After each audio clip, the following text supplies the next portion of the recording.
All right, now I'm admitting everybody. Okay.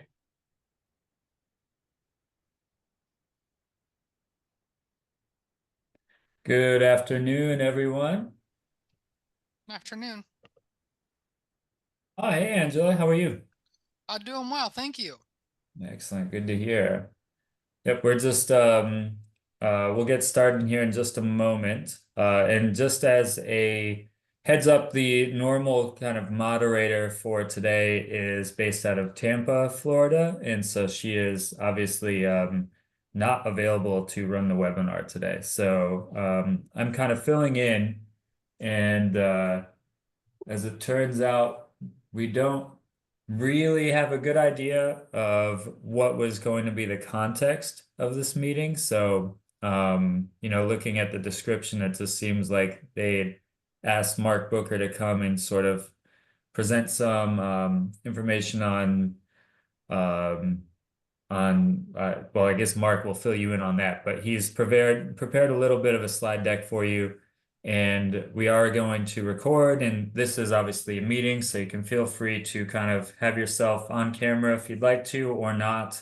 But if you do have questions, feel free to just unmute yourself and kind of hop right in.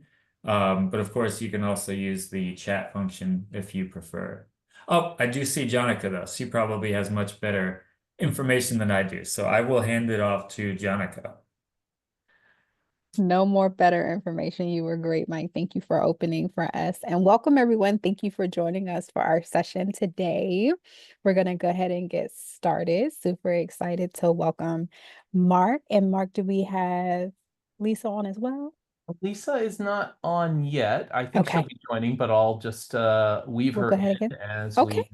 we move forward on this. Okay. So appreciate you inviting us here today, as you are all different leaders on the state and regional associations and looking at the unique programming you do. One program that the PACRA region has had in place for multiple years is our Leadership Development Institute, or the LDI, as we call it for shorthand.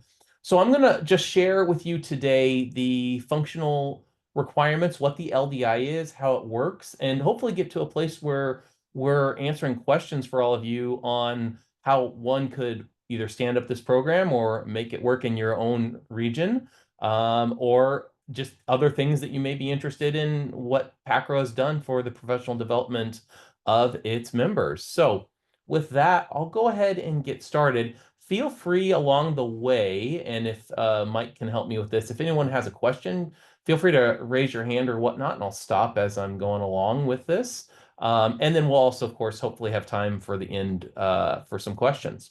But with that being said, let's start with what the LDI, Leadership Development Institute vision was. And so I'm going to take you back about, it's 8 years now, where we at the PACRA region had seen consistent attendance sizing from our membership, but we've started to see it was harder to get involvement or volunteerism from our members in our state and local region association.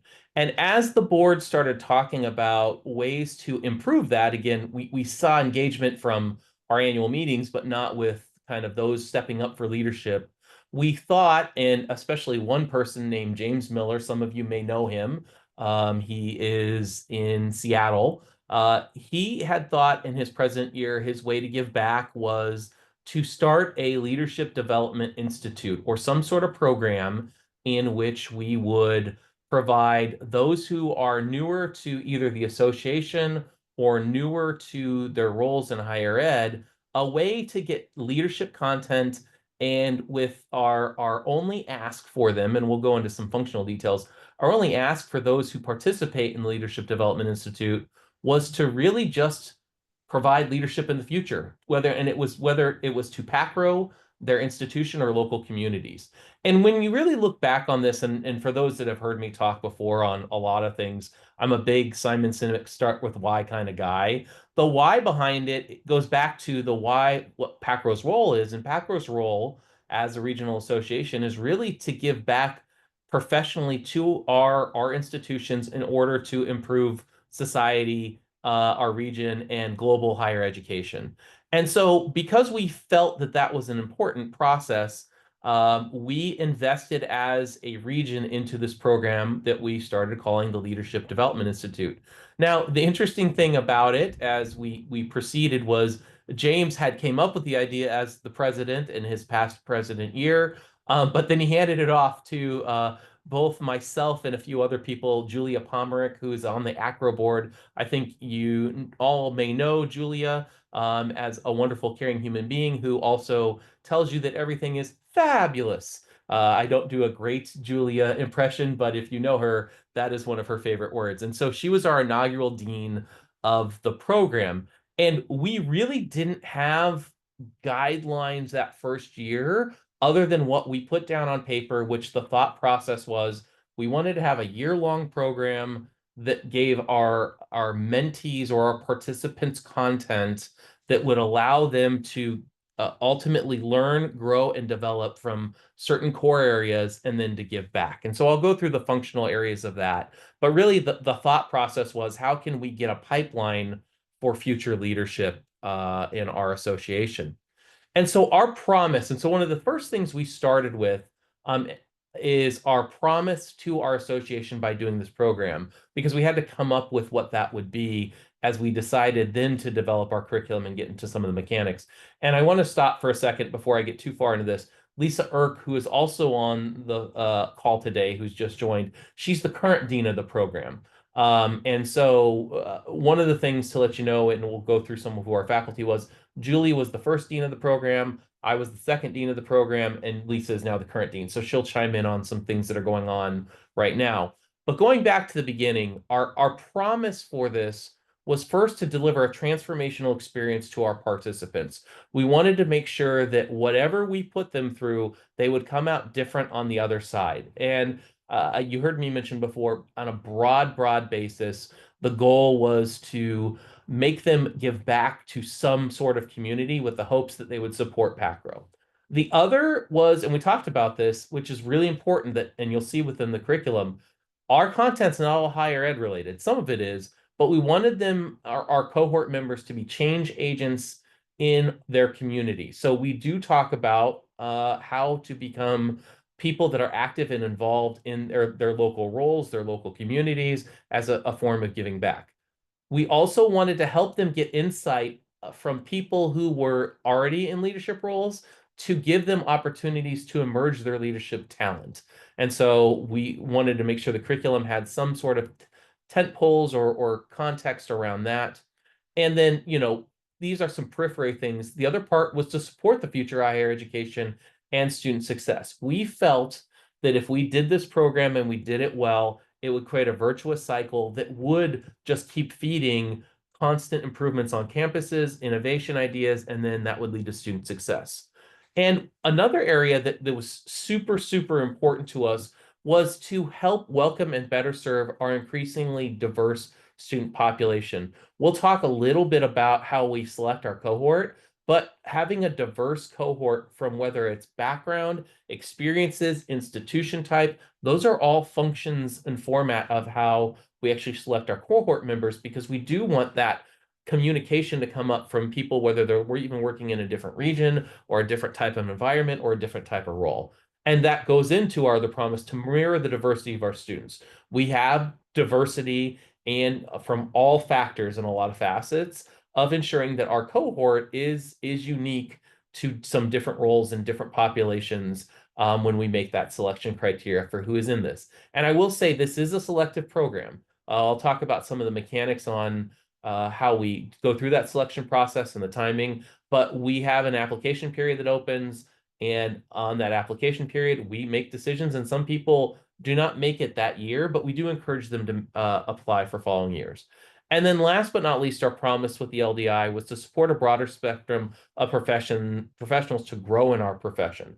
We are totally fine with individuals who attend the LDI and then decide to go into whether it's academics, adjacent registrar and admissions roles, you know, whether it's student support role, but doesn't matter what it is.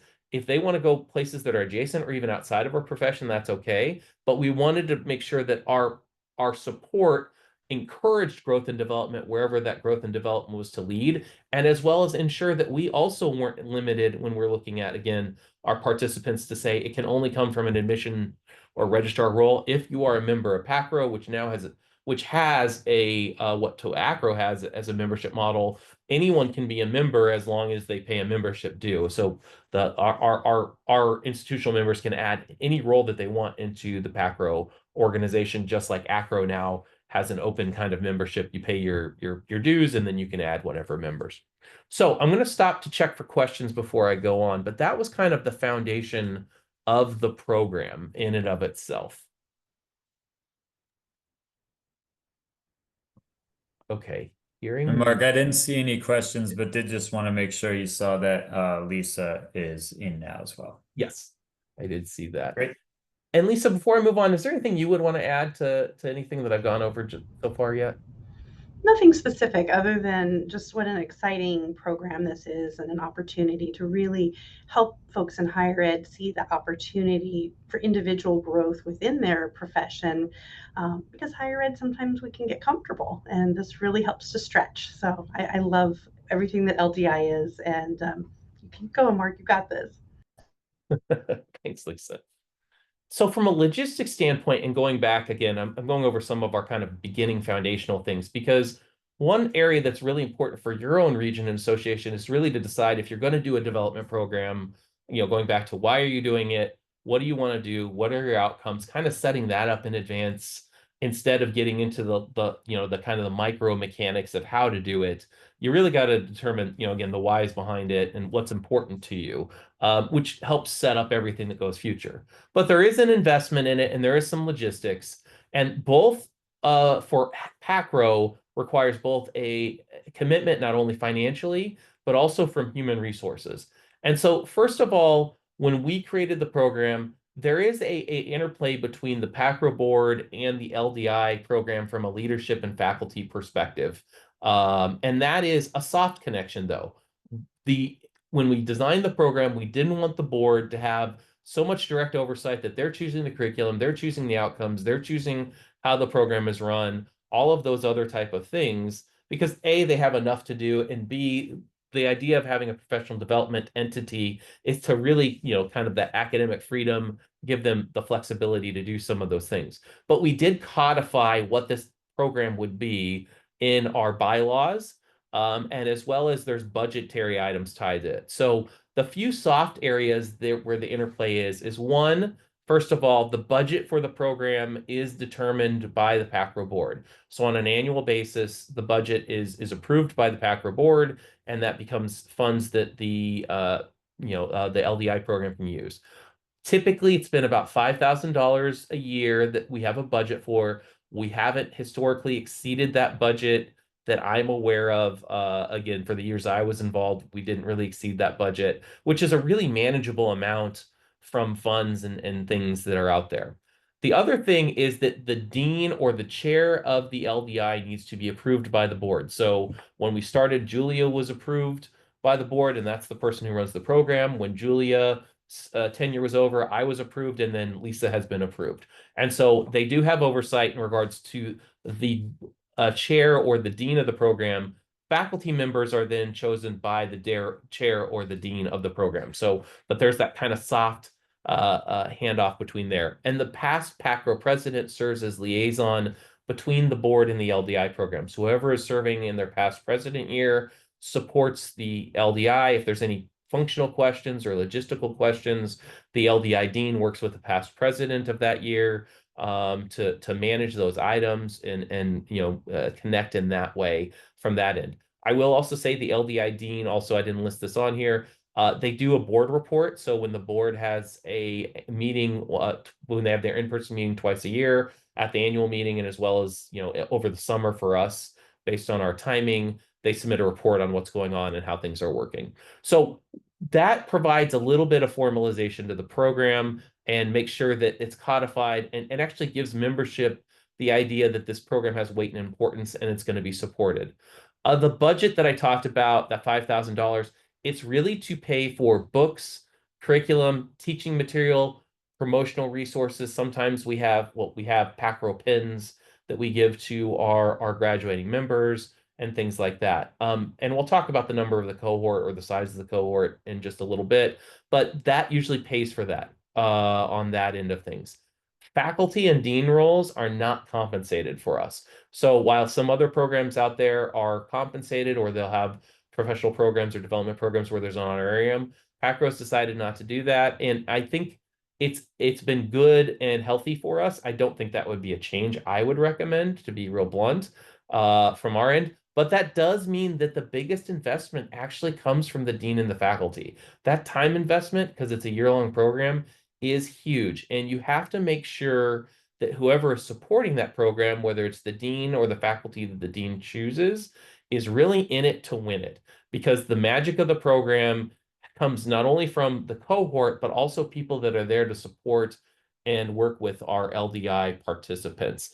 It's a commitment, and it is a commitment that pays off, though. And I will say that because, and if Julie was here and she's allowed me to share these words, because we both talk about it at times, and I think Lisa shares the same sentiment, this program, and this is not blowing smoke, has probably been the most important thing I've done in my career in higher ed. And that's a 20+ year of higher ed.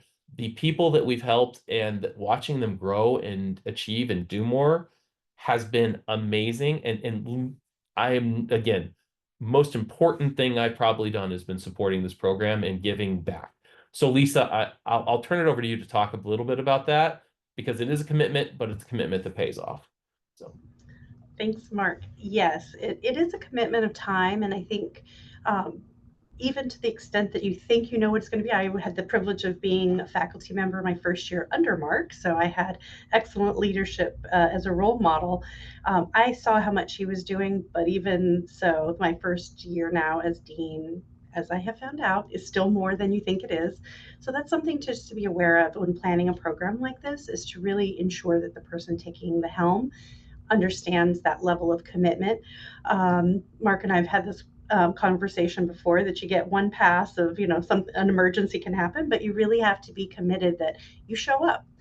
You are on call every month out of the year when your faculty can't make a meeting, a small group, if they have somebody that's their one-on-one mentee, if something comes up and a faculty member can't, hit the plate, you're there at bat. So it is really taking on that role for whomever, if you develop this program similarly, it would be that they would step up no matter what. So it is also then that most important thing that I think I have done in my career. I know it is.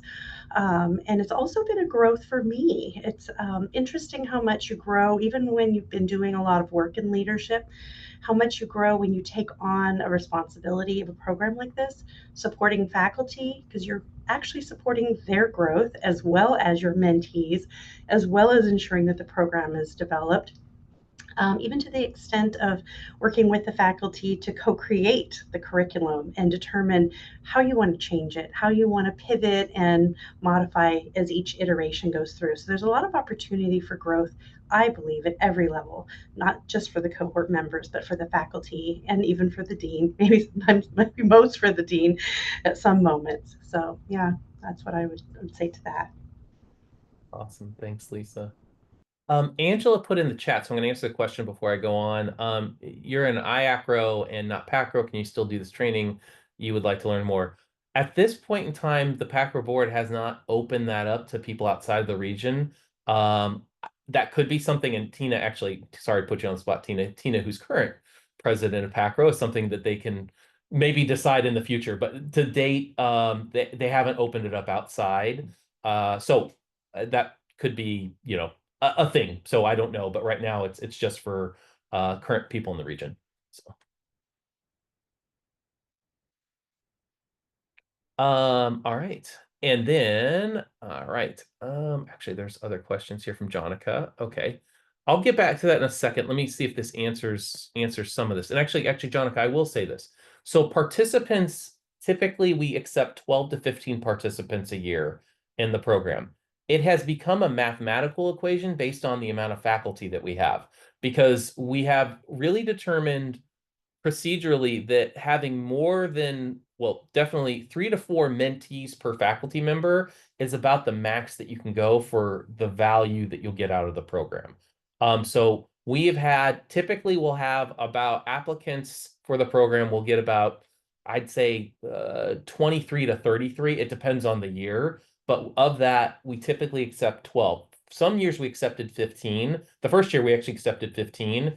And we found that we needed to, lower the mentee count to ensure that the amount of content and the amount of time that the mentees were getting worked out. So we've kind of done science experiment with some of this over time of identifying that. But the one thing that hasn't changed, and this is kind of the cohort expectations on how it works. Typically, what happens is there's multiple meetings that everyone needs to commit to in a month. It's a 12-month long program.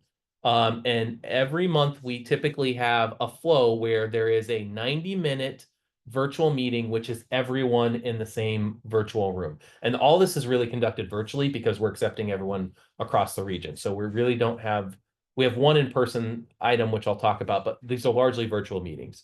So you have a 90-minute virtual meeting where it's our subject matter presentation for that month. And we'll talk about what our curriculum is, where we have a presentation given to all the participants and all the faculty on a topic. That's the 90-minute meeting for that content area. Then in that month, there's a separate meeting with each faculty member has 3 to 4 mentees. It's the faculty member and those mentees for an hour. They have a separate meeting, a different week in that month. It's the faculty member and their mentees, all their mentees together to talk about that area or go into deep dive on that content or talk about whatever they want. And then there's a third meeting in the month, which it's just the faculty member and a mentee one-on-one. And that's a really kind of in-depth deep dive on what's going on in life. Are there goals and hopes and dreams you have in your career? Any other items like that for them to think of or talk about? That is a separate meeting. And in between that time, there are some assignments or some readings or other things that go on. The typical commitment for a cohort member is about 10 hours per month. So what they're committing to is 10 hours per month for a 12-month program. Now, there's a couple of other things that we do. One is there's a summer project. So over the summer, there's about a 2 to 3 month span where we don't have the 90-minute meeting, but they're working on what we call a summer project. And the summer project is something of their own choosing to give back to their community. And part of the reason we don't have the 90-minute meeting, everyone's on vacation. They're just, it's better to go kind of asynchronous and let people do some learning on their own when they're doing vacations and all those other type of things, while also working on a project to give back to the community. The other expectation is at the PACRO conference, and this started before COVID, we had expected everyone to show up at the PACRO annual meeting for the annual meeting. COVID happened. We've been a little bit softer on that requirement because travel budgets and all these other things are tougher. So we encourage them to show up for the annual meeting. It's not a hard requirement. The first few years of the program, it was. And that was a commitment that they had to get before they become part of a program. But the last thing is the cohort expectation is that they volunteer for a leadership position or other formal involvement activity, which could be giving a presentation, could be talking to peers. Like, we're very flexible on what that is, but we do ask them, hey, we've invested in you for a year. Can you do us something for PACRO? And we're not prescriptive on you must run for a board, you must do a whatever. It's all over the place. We don't even have to follow up on this. They do it organically. I'm just being like, it's a pretty easy outcome, but we just ask you do something on that end. Lisa, anything you want to add to the cohort expectations that I may have missed on that end? Yeah, I think just to the point of having them kind of giving back in the year following, to your point, we reference that throughout the year with opportunities, things like the TED Talk book, when they're giving a TED Talk, saying, this is a great practice for giving a presentation at PACRO. So we are kind of planting the seed, not just in the initial expectations, but throughout their cohort year, talking about how projects they're doing there could be a great presentation topic, and just really encouraging that, or seeing skills that they have that might be good for a board position. Or serving maybe on like LAC or a committee chair or nominations, elections committee, things like that. We really try to help them see their growth and their leadership opportunities. But to Mark's point, they organically just gravitate towards that because this has now leveled them up in their own sense of self as a leader. And so they want to be involved. And that's the exciting part to see. It is really what you get in going in and what you get on the back end from after they're going through the program, they are changed. I mean, and I'm not saying like you have a cohort of 12 to 15. There's maybe, I mean, let's be real blunt. There's some people that, get more out of it or less out of it than others. By and large, you can feel the impact for everyone who's attended. One thing, Jonica, I saw your other questions. I will get to the sustainability and what the program has done as far as an outcome. And then as far as capstone, going into the summer project, and I'm going to actually have Lisa talk about the curriculum in 1 second as I talk about how we first approached the curriculum and then where we've transformed from.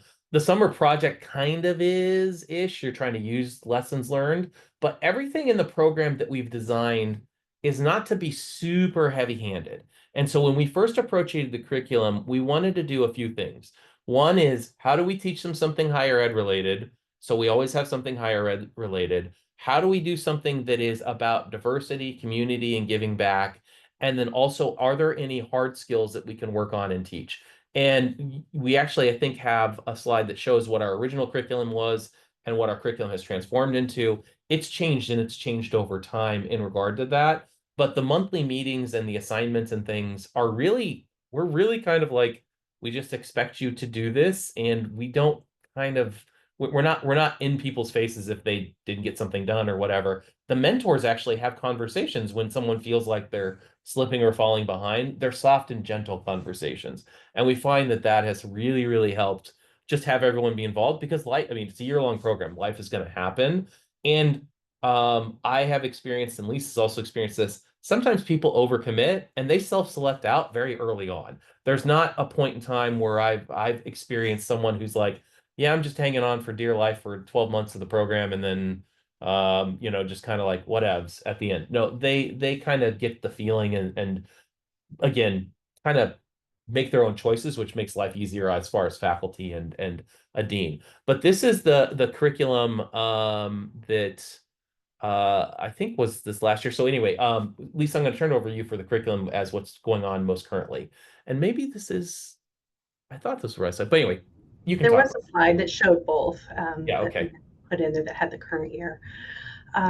So yes, so looking at there it is. Okay.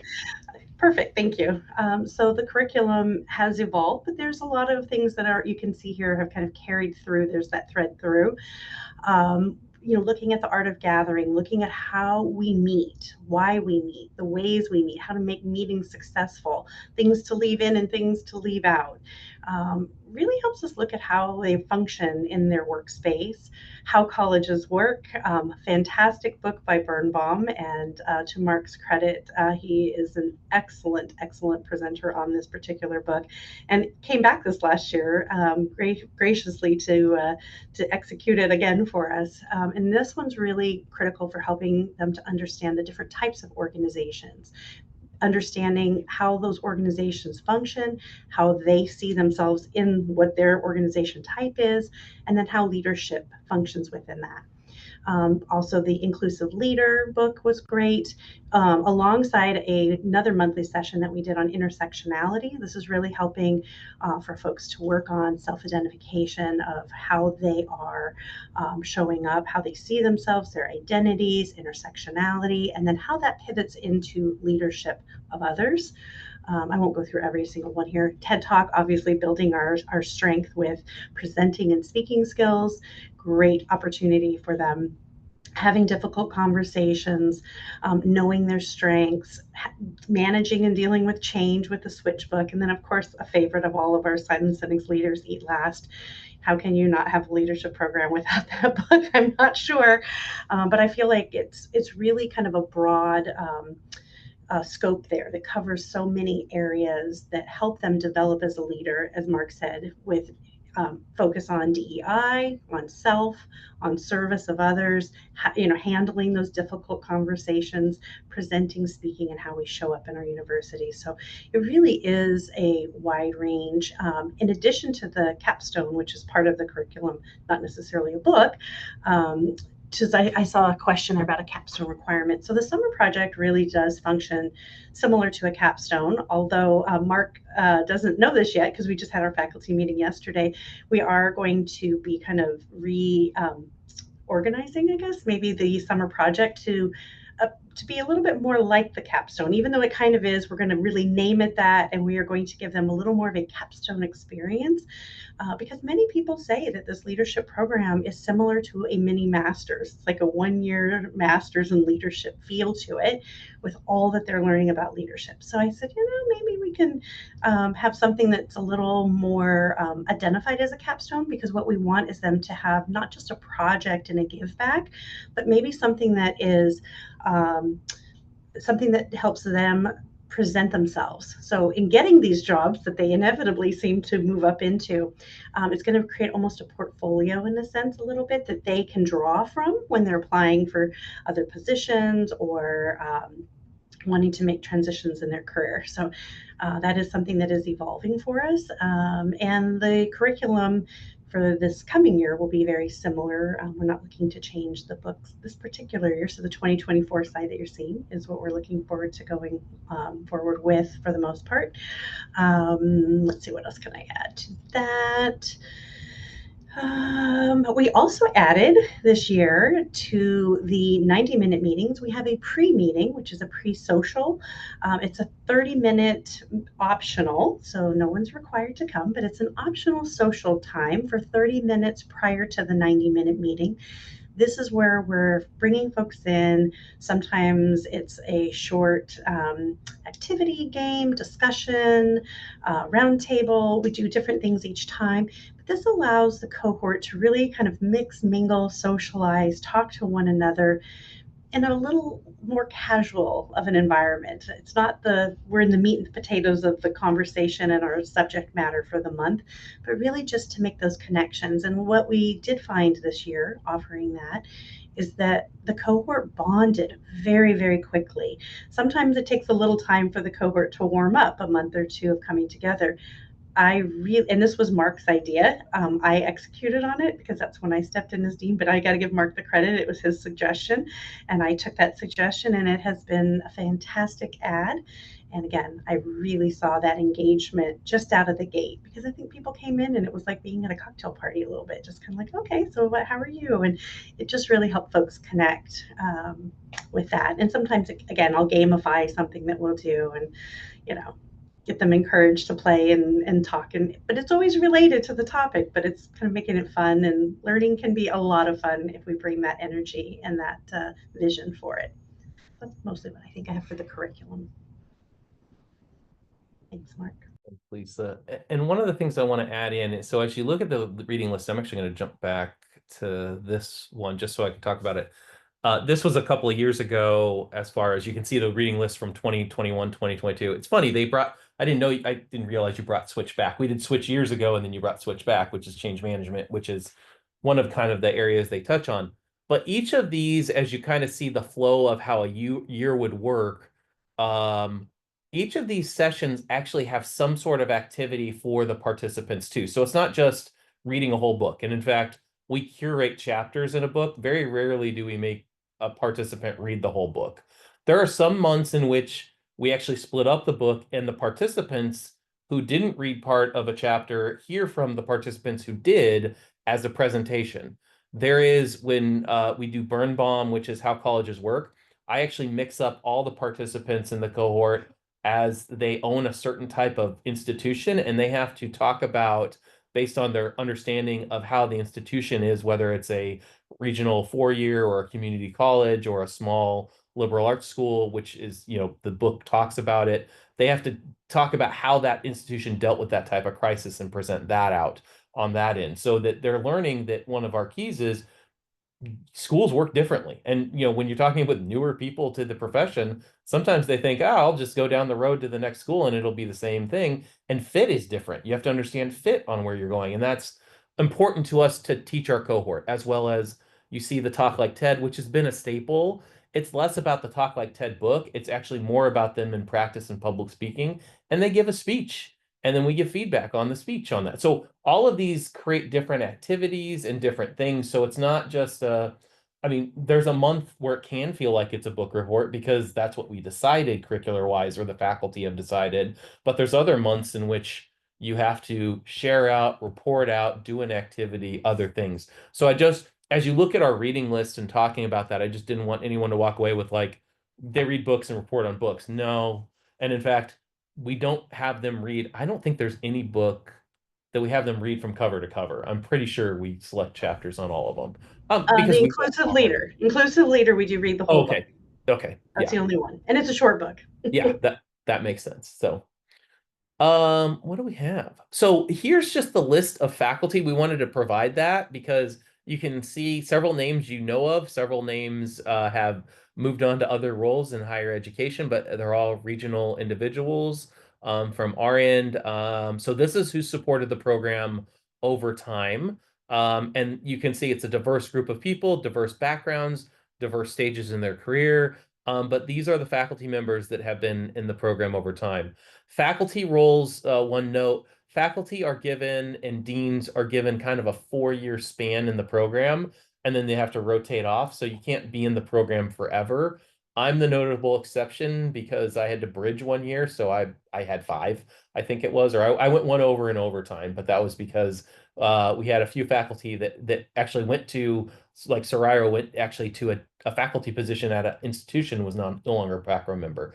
But anyway, that's codified. We want to keep the program turning over and creating new members. And in fact, Helena on this list and Corey Horn and Crystal Cortez Bates were prior LDI members that we have a pathway to become faculty members. And so we continue to do that, and Lisa continues to do that. So not everyone even on here, some were leaders of the association, and then some were individuals that really shone through during the program. And we said, after a year of them being out of the program, would you like to be what we call an associate faculty member role, which is like a 1-year basis, and then they become a full-time faculty. So we're trying to build up the program to be, again, that virtuous cycle to continue to grow. And Lisa, I think you're adding more faculty on this year, I think, if I remember. We are. They're actually from last year's cohort, not the one we're completing, but the prior year was a 2022-23 class of LDI. We have 2 of the members that are joining us this year as associate faculty, Desley Garazzi from University of Phoenix, and then we also have Jenny Diaz. Both were in that same cohort year together, and both really demonstrated a desire to be a faculty member and to be part of the program. They didn't want to just give back at a presentation only, which they did, immediately ending their LDI, but they really wanted to do more. And they both reached out to me as they were wrapping up their LDI year and said, at some point, I'd really like to be part of LDI as a faculty. What do I need to do next?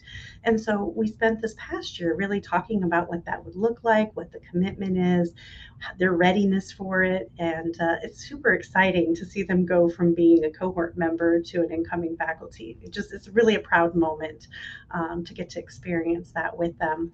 And we have others from LDI that have expressed interest. That the timing isn't quite yet right, but that's okay, because that kind of is what keeps that cycle going. But to Mark's point, it's really wonderful to have that kind of building in of new ideas, new innovation, new leadership. We can't just do it in a vacuum or let it get stale. It needs to be a living, breathing thing that we're just constantly growing and iterating, more leaders, more ideas, and more growth into the program. So it's very exciting to do that. And we're restructuring it a little bit too. Is this a good spot for me to share that, Mark, or should I share this in questions? Okay.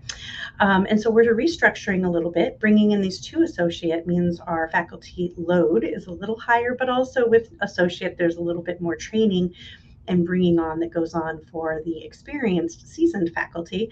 And so there will be 6 of us, 2 seasoned faculty, myself, and then Corey, who was associate, moving up to full faculty, and then our 2 associate.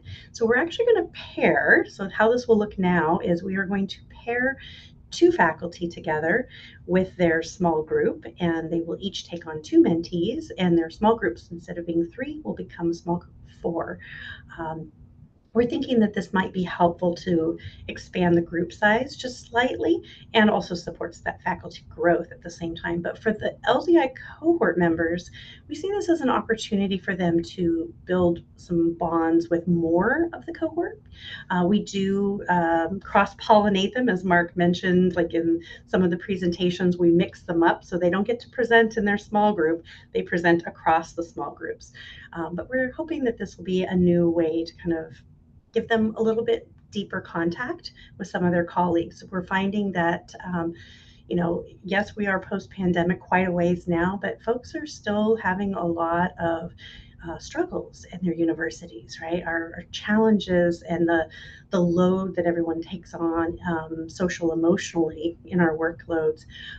It seems like we need bigger support teams. And so we're hoping that this will be an opportunity for them to feel like their small groups just a little bit bigger, not so big that they lose the uniqueness of a small group, but just a little bit bigger to hopefully bring those connections in so they have more folks to lean on that they feel that closeness with. So we're hopeful that that will work out that way. We'll see. As Mark mentioned earlier, it is always a work in progress, a little bit of a science experiment. We test and try, see what works, and then we modify, pivot. It's like action research. We just keep changing it and figuring out where the sweet spot is. Let's see. I think that was pretty much it on the change of the structure. We are going to keep the pre-meetings that I mentioned earlier, so we'll be doing that as well. Yeah. And we didn't mention it earlier in the cycle because we talked about the commitment for the cohort, but the commitment for the faculty is not just all of those, but there's also once a month a faculty meeting that the faculty attends, as well as admissions cycle meetings and then the curriculum build meeting. You can sometimes put those into your faculty meeting, but sometimes those are extra meetings. So those are things to think about if you're developing a program similar to this. Great, thanks, Lisa. I know Jonica just left, but she did ask a question about, do we have an alumni meeting or a group meeting at our annual meeting? Yes, actually, every annual meeting, there is a morning breakfast on the first day where we get everyone who is able to attend from the LDI program, past and current, to have a breakfast and show up, and that includes faculty and participants from that end of things. So, and then here is, and this was a question Jonica asked too, here's the cohort outcome. So this is the value that it has and brought back. So to date, 75 individuals have completed the full program offered by PACRO, which means they started and finished. Of those completing the program, we have observed the following outcomes that we're aware of. And we say that because we didn't think to track some of this the first year because we just didn't think about going back to one of the originators of the program. We didn't think track of it. So we tried to go back in time to get as best we can. But it's probably over, but we know that just under 50 of the participants that completed the program at least 2 or more years ago have either received a promotion or gone on to a role that they were promoted or got progressively responsible, more capabilities. We've actually had 2 individuals leave higher ed. And we've had more than 2 leave higher ed, but we had 2 specifically leave higher ed that aren't counted on here to go into a role that they wanted to for their lives and felt the program, and I bring this up, they called the program the reason that they decided to actually go do what they wanted to do to fulfill their lives. And we consider those success stories too, on that end, but I don't have that stat on there, but there has been a lot of promotions from people who attended the program. 4 participants right now today are currently serving on the PACRO board. 4 of them are on the board as we sit today. There's been more that have been on the board, but 4 as we sit here are part of the board in one way, shape, or form.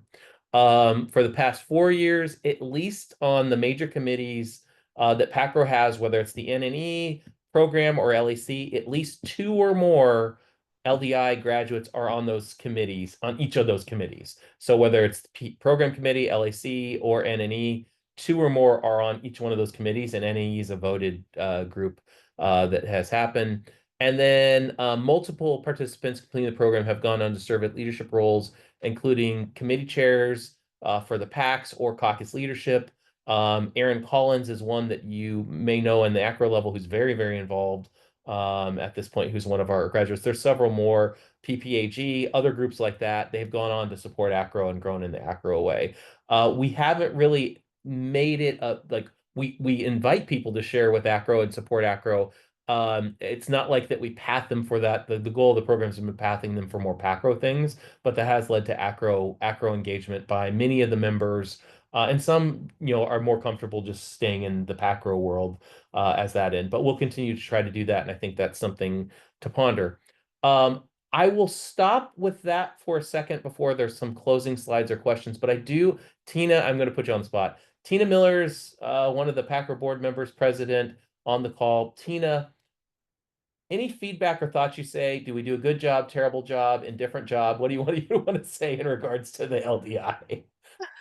So currently I'm president-elect, so I won't be grabbing the gavel until our meeting in November. But I think I would say that in general the board views the LDI as a completely worthwhile and good thing. That is, it is something that I think we're proud to be able to offer to our members, and definitely there is a return on investment for the organization, in terms of, on top of the value it provides to our members, but also in that it does tend to lead to people becoming more involved than the organization. So it is a good thing.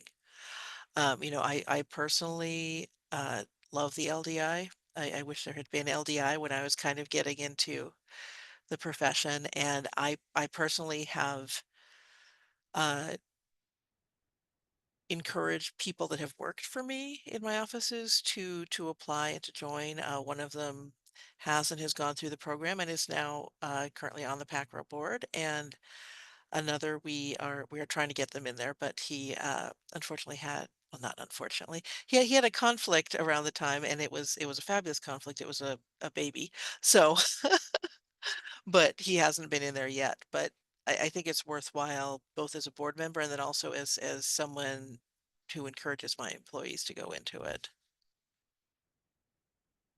Thanks so much, Tina, and thanks for your support on the board to keep the program going. So I'll see if there's any other questions for Lisa or I on this topic.